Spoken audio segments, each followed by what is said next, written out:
So I thought I would come to you today and we'll do a little headstand lesson. We're gonna start by sliding our hands close to our legs, putting our forehead on the floor and gently rolling on the top of our head to the back of our head.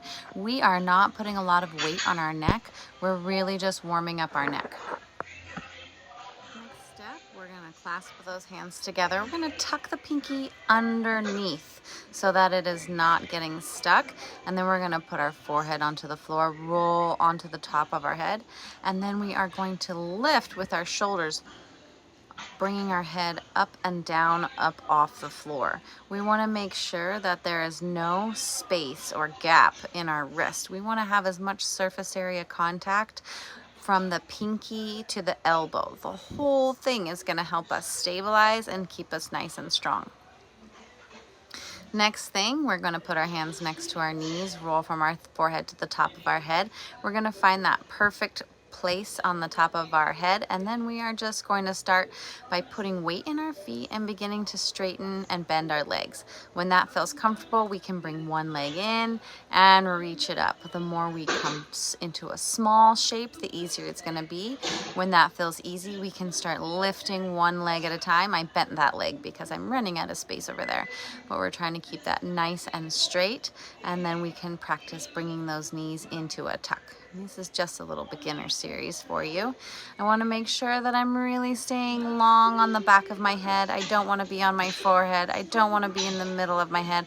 I want to be really, really flat on the top of my head. I don't want to be too far back either.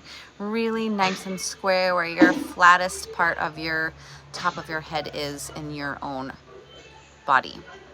The next exercise we're gonna do, because whenever we're working with headstands, we really wanna make sure that we do the opposite and we lengthen and elongate that neck. So we're gonna fold ourselves back into a plow position, and I'm really just trying to find as much space between the ears and the shoulders as I can, as I keep lengthening and lengthening and lengthening my neck and reaching through the top of my head, as well as reaching all the way through my tailbone.